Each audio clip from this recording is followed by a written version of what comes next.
Hello everyone, welcome to my mid-semester presentation. My name is Roy. Before I start my presentation, I will introduce the site of this project, the Lake Eildon National Park. Now, follow the video, we will move into Lake Eildon National Park. This national park in the Central Highlands region of Victoria, Australia. It is 27,750 hectare and set in the northern foothills of the Central Highlands, where it is about 110 kilometers northern east of Melbourne. If you want to drive to there and avoid the toll roads, it may spend about 2.5 hours. Lake Eildon National Park is non-contiguous and consists of two parts merged together in June 1997 to create a single national park. So the first part is named Fraser National Park, which is composed by Fraser Block and Wapping Block in northern west of the national park. Another named Eildon State Park, which is consisted of Enterprise Block, Jameson Block, and Jerstone Block. The Enterprise Block is like an island located in the center of Lake Eildon, and another two blocks are located in southern east of the national park. Then let's move into the history of Lake Eildon National Park. Major events happened here from 19th centuries to 1950s. Before 19th centuries, the Aboriginal people lived in this area, known as the Tongron people. So, from the mapping, we know the area where they have lived. And most of Tongron people live along the Goulburn River, which is the dark blue line on the mapping. However, the movement of settlers changed this condition in 19th centuries. The name Eildon was chosen by the couple who come from Scotland in 1846 because the area from Darlingford to Thornton reminded them of Mrs. Thomas' birthplace, the Eildon Hills. During the mid-1850s, there was a gold rush throughout a number of Victorian areas, including those surrounding Eildon.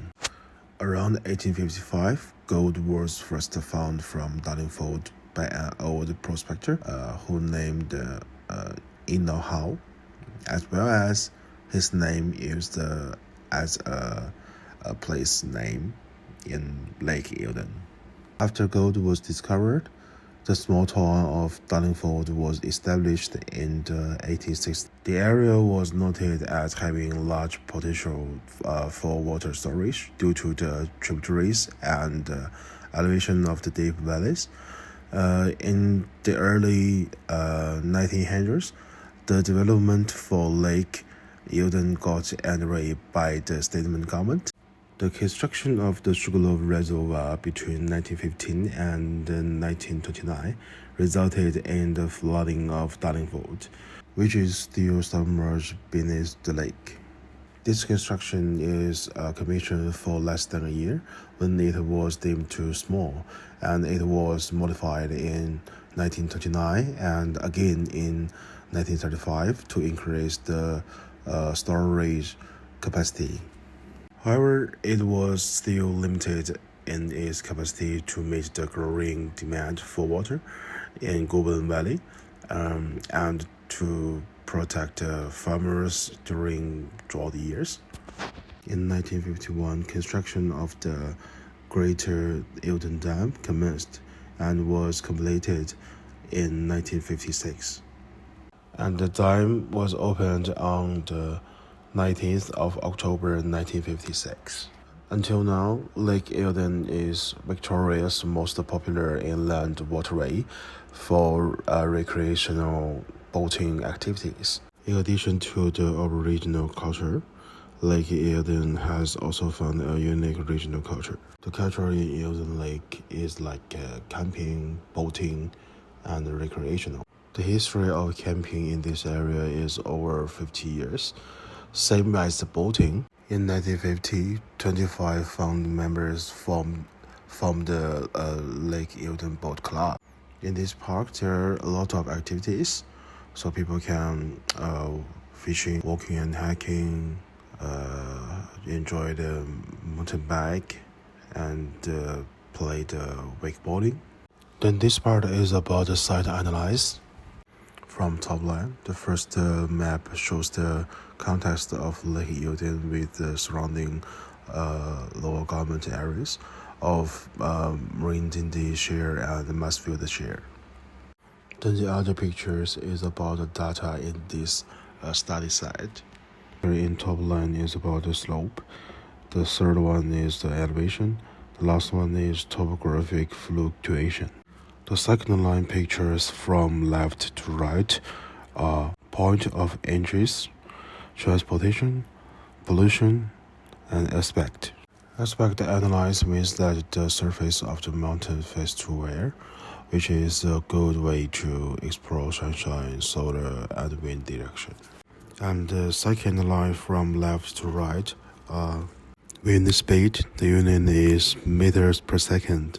Terrestrial runoff. Water includes river and creek and lake and flow accumulation. And the last line from left to right are precipitation, means rainfall. Unit is millimeters. Temperature, vegetation, and animal diversity density. This picture shows the carbon value, target landscape value, and bushfire management overlay. And next two pages is similar with last page, but in different scale. Is about the mid scale and the small scale. Then next three pages is about the significant fauna, significant flora, and the trees in the Canterbury campground. So my design statement is design campgrounds into 5 areas, which in 5 levels. First one is the first time experience site, and beginner site, and exhaust campground, and deep camping set, and primitive challenge set. So these 5 levels, 5 kind of experience, and all around to meet the experience needed to different degrees of campers. Finally, here are 2 precedents. The first one is Grampians Peaks Trail Campings in Australia, and the second one is in Zhejiang, China.